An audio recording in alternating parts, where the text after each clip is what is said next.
Larsa Pippen has been mad again. Scottie. I'm talking about Scottie Pippen. If you're not like, you feel me, if you don't really like basketball and shit like that, then this part you probably won't be aware of. But Scottie Pippen, one of the 50 greatest basketball players ever, top 75. He got a lot of his success while playing next to one Michael Jordan, who a lot of people, including myself, regard as the greatest basketball player ever to lace them things up. So, amid the release of the 2020 documentary, The Last Dance, came out right during the pandemic while everybody was paying attention. Scottie was relevant. Obviously, you feel me? It was a documentary.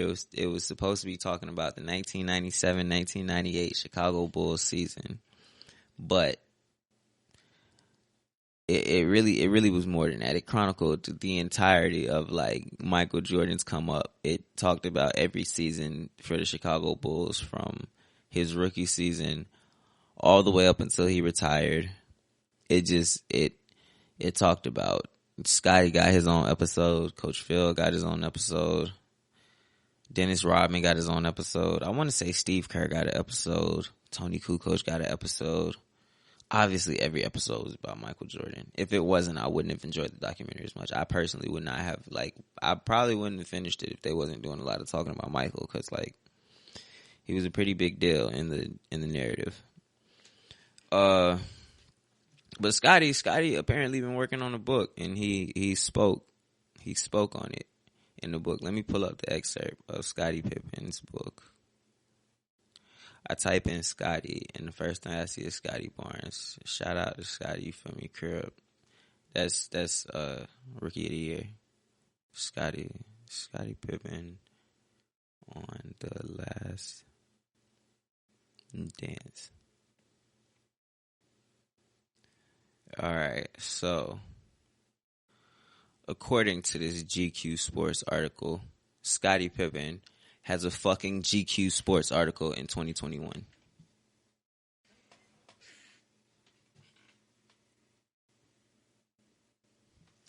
I feel like that could be the end of it right there, right? That he's wrong. He's not right. He's wrong in all of his feelings, because Scottie Pippen he averaged 19 points per game in the 90s. That was 30 years ago. And he has an article in 2021 in GQ Sports.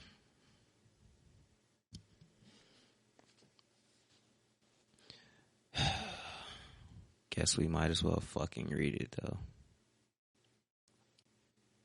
The following is an excerpt from Scottie Pippen's upcoming memoir, Unguarded, out November 9th. Oh, that shit come out tomorrow. I'm not buying it.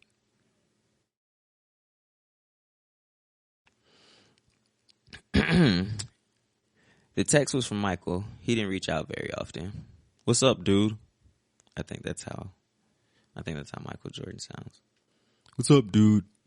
I'm getting worried that you're upset with me. Love to talk about it if you have time.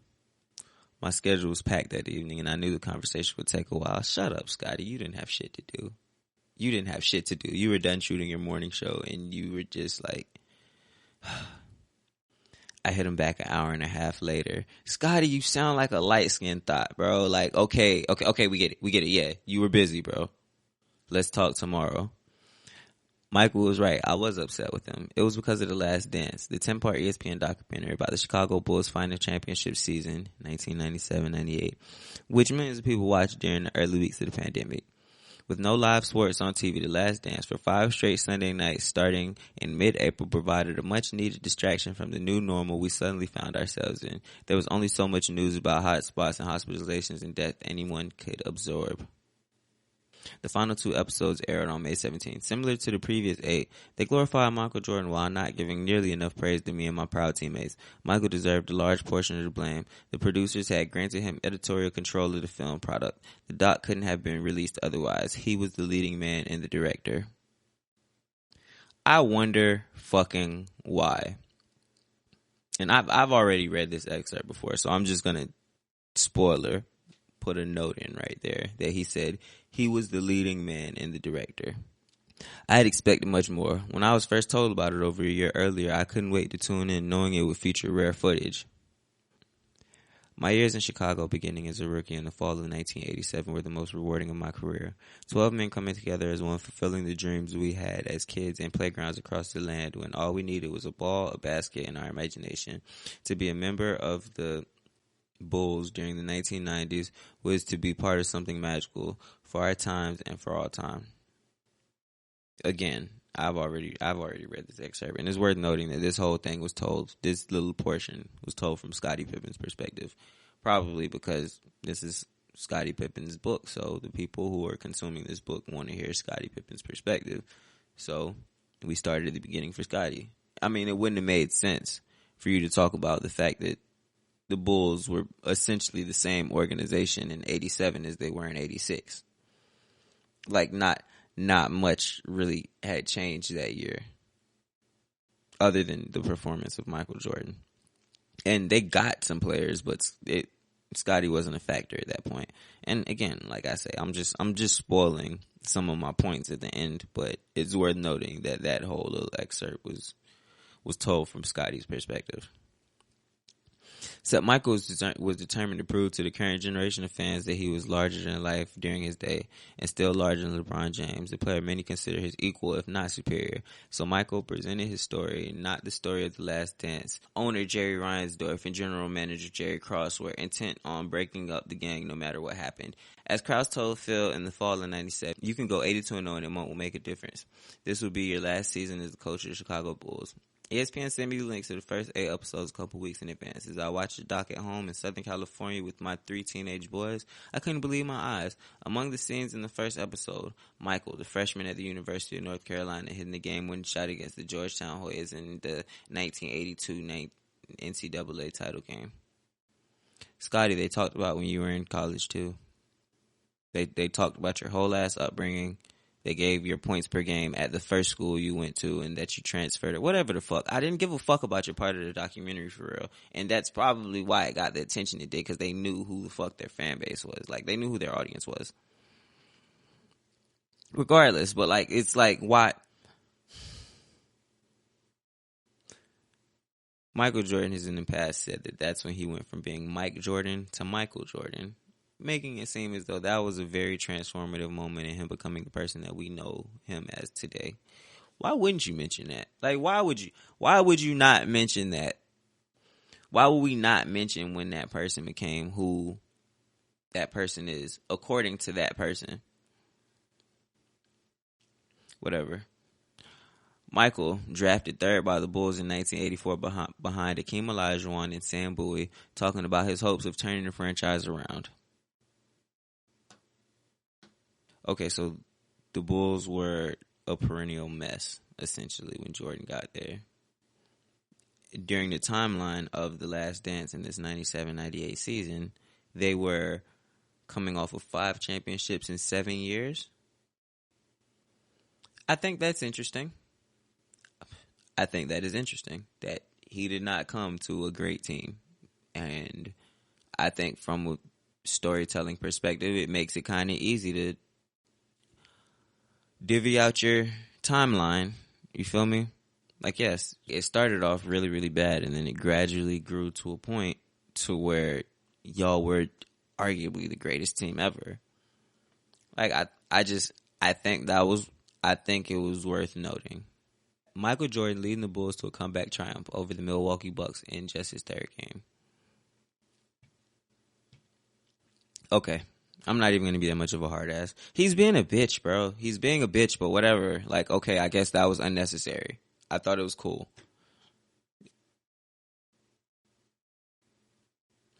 On and went, the spotlight shining on number 23. Even in the 2nd episode, which focused for a while on my difficult upbringing and unlikely path to the NBA, the narrative returned to MJ and his determination to win. I was nothing more than a prop, his best teammate of all time, he called me. He couldn't have been more condescending if he tried. On second thought, I could believe my eyes. I spent a lot of time around him, man. I knew what made him tick. I was naive to expect anything else. And this is the part of the excerpt that really starts making me feel like Scottie has deeper problems, because like, you know that you're ridiculous. Like, how naive I was to expect anything else. And then he proceeds to say, each episode is the same. Michael on a pedestal, his teammates secondary, smaller, the message no different from when he referred to us back then as his supporting cast. Why the fuck would it be? Why the fuck would it be? You won 6 championships with this man. And during that whole time period, he was referring to y'all as his supporting cast while garnering unfathomable amounts of individual awards. But still, what made you think, as you documented what happened when he was calling y'all his supporting cast, that y'all would all of a sudden stop being his supporting cast in a movie where he is the leading man and the director? Scottie, where's the logic, bro? Anyway, where was I? From one season on to the next, we received little to no credit wherever we won, but the bulk of the criticism when we lost Cap. Nobody was criticizing y'all when you lost. They were criticizing Michael. Michael could shoot 6 for 24 from the field, commit 5 turnovers, and he was still in the minds of adoring press and public, the errorless Jordan. Michael was more efficient than you. You know what? Fuck it. Now here I was, in my mid-50s, 17 years since my final game, watching us being demeaned once again. Living through it the first time was insulting enough. That is how fucking... If you're going to make a documentary about a time period in your life, you're going to go through that time period of life again, Scottie. Scottie, I'm not explaining to you fucking rocket science neither. I know Scottie Pippen's never going to hear this shit, but god damn it, is it like, am I the only one who realizes that that's ridiculous, bro? The things that came out your mouth, the person who typed this shit should have realized that it was fucking ridiculous, bro. You sound like a bitch. And not only you sound like a bitch, I don't want to say you sound like a bitch like I'm being dismissive of him being emotional, like he feels some type. I'm saying you sound like a bitch because you sound stupid, bro. You sound like your emotions matter more than fucking logic do. Were you an integral part of winning? Fucking yes. There was 20 players better than you in your fucking, over the course of the time you played that never get mentioned. And you have a fucking GQ Sports article in 2021. That's only because you played with Michael Jordan. How much stuff does Scottie Pippen have? Not because he was an amazing basketball player, because that's what you get in the NBA. If enough time passes and you have a professional league of player, you're going to have some amazing fucking talents who deserve everything. How much shit does Scottie get specifically because he was a part of that Bulls team that he didn't have the responsibility of making win 6 championships? Scottie would have been completely fine if he came in, maybe won one championship as the second option on a pretty good team, and then at other points in his career was maybe the first option and made it into the playoffs a couple. So Scottie, that's what Scottie produced like. For what Scottie brought to the table, Scottie could not have been disappointed with that career. Scottie had 6 championships. Scottie went to the finals 6 times. Scottie got all type of attention. We talk about Scottie every goddamn day. That's all I'm gonna say about that. That's not all he said in this fucking article though. He went to name dropping people. Said that, you feel me, Michael Jordan would have never been Michael Jordan without me, Horace Grant, Tony Kukoc, Tony Paxson, Steve Kerr, Dennis Rodman, Bill Cartwright, Ron Harper, B.J. Armstrong, Luke Longley, Will Perdue, and Bill Wellington. I apologize to anyone I've left out. Scottie, what the fuck do you think this is, bro? The reward of being a great basketball player is being a great basketball player, getting everything that you got during your career. And if people bring you up later, that's bonus. You're not old being brought up 30 years later. You aren't. So for you to be sitting here expecting you expect Michael Jordan to pay all his homage to fucking Luke Longley. I know who Luke Longley is. That is good enough for Luke Longley because of what he brought to the table. Like, let's go down this list. Jordan would have never been Michael Jordan without me. True. Horace Grant. Horace Grant career took off after he left, and his best season as a Bull, Michael Jordan didn't play. Tony Kukoc. You and Michael were in the Olympics during like the Dream Team era. The first time y'all ever seen Tony Kukoc in person. So what about everything up until then, Scottie? What about everything up until then? Because he mentioned to Tony Kukoc. Tony Kukoc had his space in the fucking documentary. When I've heard a million times that y'all locked Tony Kukoc the fuck up. I didn't know that he came back in a later game that same year in that same Olympics and had a good game and earned some respect. I didn't know that. He got that. Like, what the fuck more? What more is Tony Kukoc supposed to get? John Paxson, we showed the shot. We showed the shot. Steve Kerr, we showed the shot and his little funny ass joke at the parade the next year. Showed all the hardships that Michael Jordan fucking put him through. And Michael Jordan said that he gained respect for him. The GOAT said that he gained respect for you as a basketball player. You were 6'2" and skinny as hell. Now Steve Kerr is also, as a coach, he's garnered more and added to his legacy and stuff. Before his basketball playing career, what more? What more do you expect than that? Like Dennis Rodman. Dennis Rodman gets his fucking flowers, right? Right? We showed the whole thing of Dennis Rodman going off and stuff, and then when he came back, everybody just didn't make a big deal out of it, and he showed his ass. It seemed like the entire documentary was showing the Chicago Bulls building from a shit heap to a champion. And each individual episode, they chronicled an aspect of the Chicago Bulls that also built from a shit heap to a champion over the course of it. You see what I'm saying? And it's like you read the shit heaps and think that that's not supposed to be in the documentary, but it's like, you being a champion doesn't fucking make sense. We don't care. We don't care without that. Where am I at? Fucking Dennis Rodman, who Michael had 3 championships before they ever played together. Like, Dennis was like fucking 35 when they got together. Like, why am I as Michael Jordan?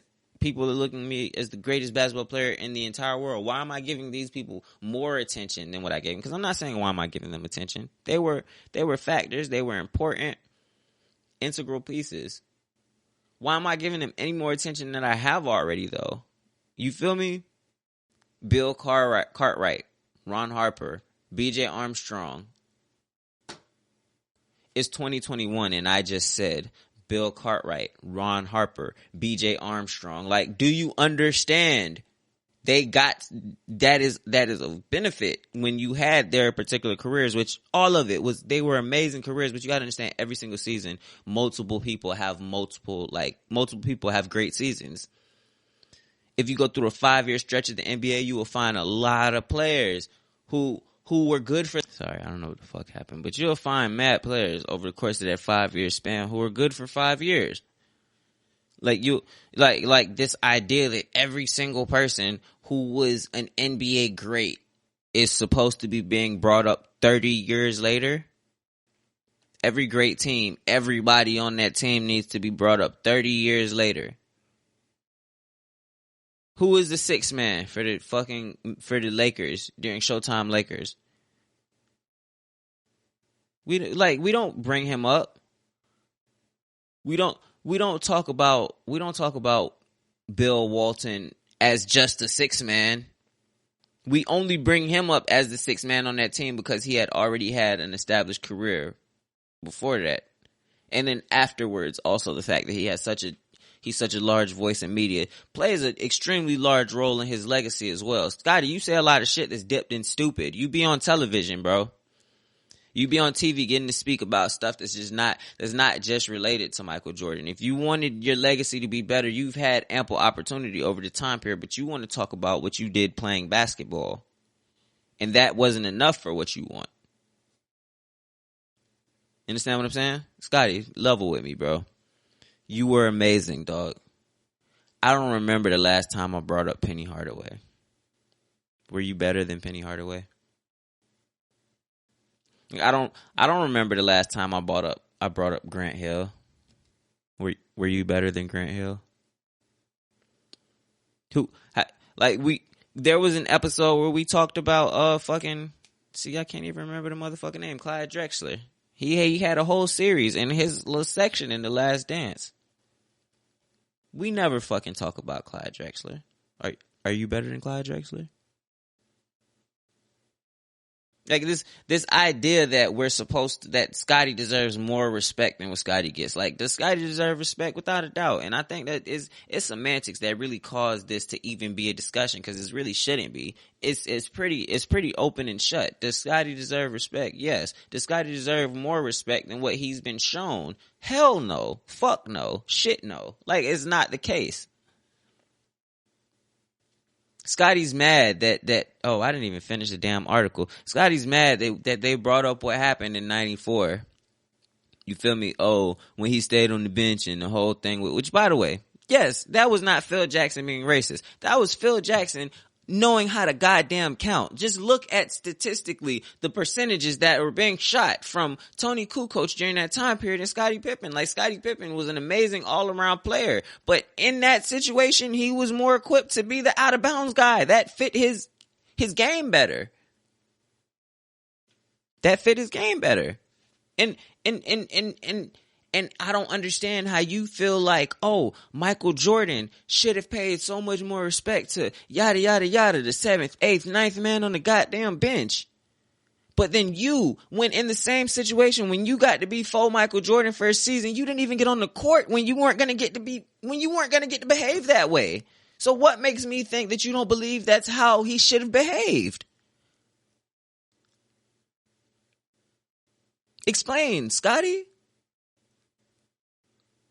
But anyway, that's besides the point. He's mad that was even brought up, which motherfuckers who know. But like, all right, we'll pretend like the general public didn't know that. He's mad that was brought up. Are you mad that we talked about your only MVP caliber season, Scottie Pippen? Or, cause we can't talk about the entirety of 1994 regular season and just ignore what the fuck happened over the course of the playoff series. So are you really upset, Scottie, that we talked about your only MVP caliber season? And then he brought up the struggles of the next season before Jordan came back. It matters. It fucking matters. You can't tell a story, oh, they won 3 championships. Nothing happened in between. In a 10-part documentary, you can't leave a gap that goddamn big. Or are you going to have a documentary about y'all winning y'all 6th championship and just not mention the fact that it's y'all 6th one and that y'all had won 5 before it? You thought the entire 10-part documentary was just going to be chronicling that one season and not talk about nothing else. And it took you until which episode to realize that you were wrong?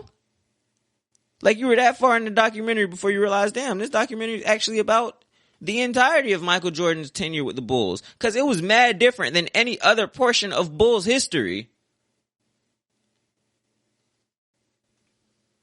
I'm yelling and stuff.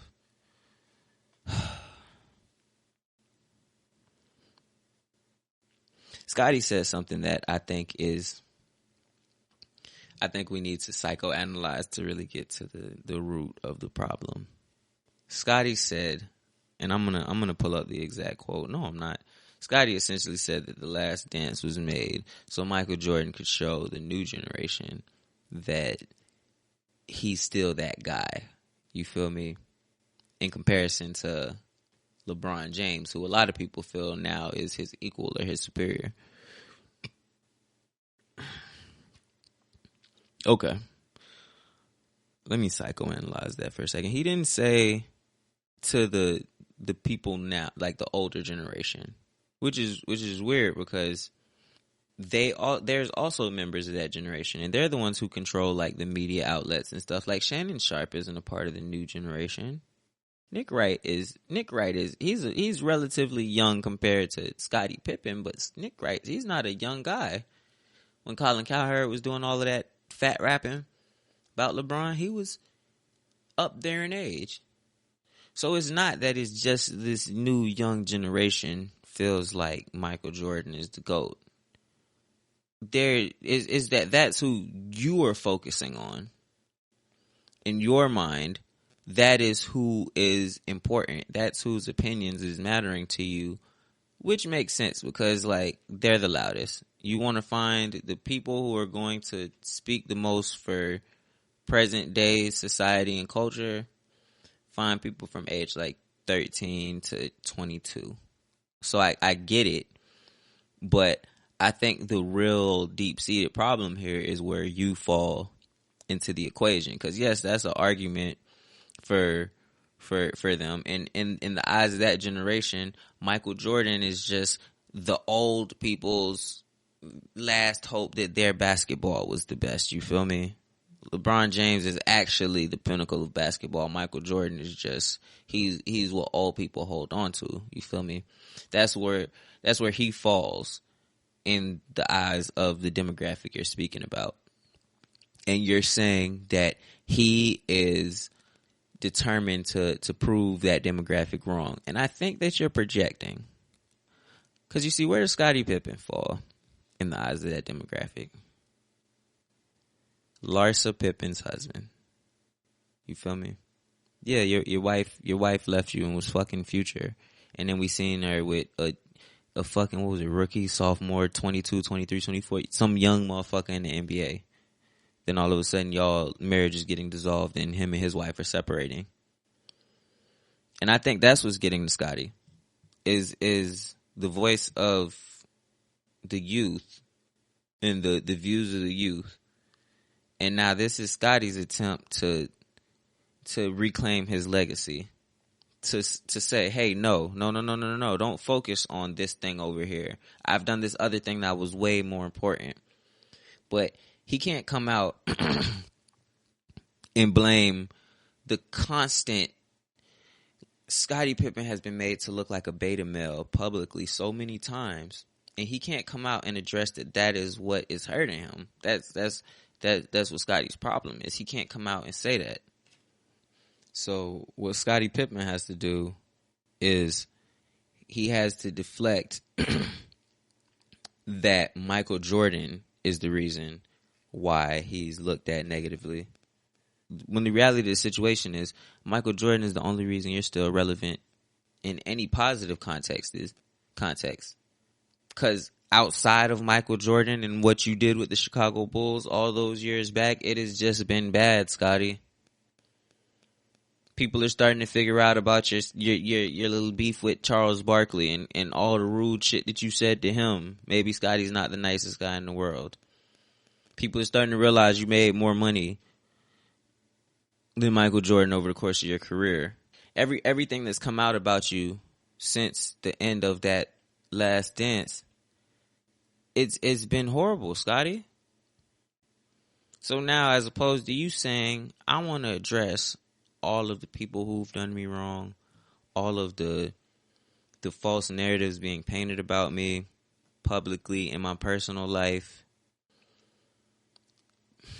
the online trolling, as opposed to you saying that is the problem, you're going to turn to Michael Jordan and say he's the problem because you know that's going to get you enough attention to address what you want to address. But the reality of the situation is Michael didn't do nothing to you. Michael's not responsible for any of your ire, Scottie. And I'm not saying you're responsible for it, but at this point, that's the best ally that you have right now. Because if Michael Jordan were to come out and say more positive things about you, if Michael Jordan came out and said, yeah, when we was back in the G, Scottie was fucking all the hoes. Yeah, I didn't have as many bitches as Scottie did. I wanted this one bitch, and Scottie snatched her from me. Y'all could look into that story if y'all want. But if that came out from Jordan, then that would help your public image more than you trying to boss up and prove that you're alpha and saying, nah, this went this way. Because the problem is that we all of it was recorded. We keep track of stats. You feel me? Nobody could tell you, Scottie, you not a man. Nobody can tell you, Scottie, you don't know how to handle your wife Nobody could tell you, Scotty, your balls don't hang lower than everybody in any fucking room that you're in. We can tell you, Scotty, you didn't make all the biggest shots. We could tell you, Scotty, you averaged this much % from the field. You feel me? We could tell you, Scotty, he outperformed you here, this, that, and the third. We could tell you, Scotty, after he left, you were this age, and at this age, he was doing this. So at this age, why weren't you able to take this, that, and the third, and do this, that, and the third? You feel me? So if you gonna tie your manhood to that, Scotty, that's why you come out like this. You got to understand that whatever you got going on publicly, it has nothing to do with what happened in Chicago all those years ago. It has nothing to do with what happened in the documentary 1 year ago. Literally all that shit is solidified. Regardless, Scotty, you could have moved away to Zimbabwe, changed your name, and never have been heard from again, and all of that stuff would have occurred exactly how it occurred. So I'm not pleased with you tying your horses, you feel me, to hitching your wagon to this particular stance. Like, this isn't the hill to die on, Scotty. But I've been talking for a while. I'll try this again later, but until then, that's all, folks.